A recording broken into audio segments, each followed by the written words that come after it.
Yeah, so when I was 18, so traditionally you would go to university there, start a physics degree, but I didn't because I was in a band, a rock band that I joined just before I'm I sure your did. parents loved that fact. No, they did actually. They loved it. I could go to college and major in physics or continue with my band. Well, but do you have that thing like a gap year, we call it, where you say, well, I'm going to take a year off the studies before I go to college or university? Okay. And so I'd said That can I'd said, happen. I'm going to be in this band and I'm just going to do it for a year and then I'll go and do physics.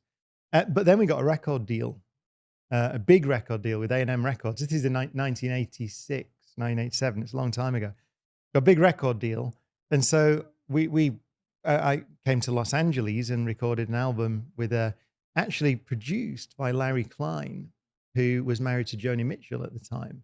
And so we recorded some of it in Joni Mitchell's studio in Los Angeles. So, and then we toured with, my first professional gig with that band was with Jimmy Page, supporting Jimmy Page.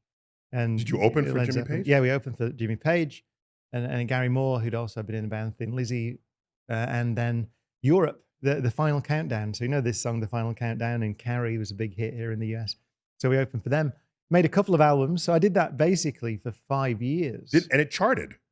Actually, no, we did big shows. It was a rock and roll band. And then I left that band, went straight back to Manchester and went to start a physics degree. As one would do, yes. But then in that little gap, I joined another band who then had some hit records. So a band called Ream. This is in the early 90s now. And they didn't have a record deal when I joined them, and they got a record deal as well. So when I was at university, I was in this band. We had a #1 hit in the UK and Australia with a song which violates the second law of thermodynamics, which you'll love, called "Things Can Only Get Better," which is clearly incorrect.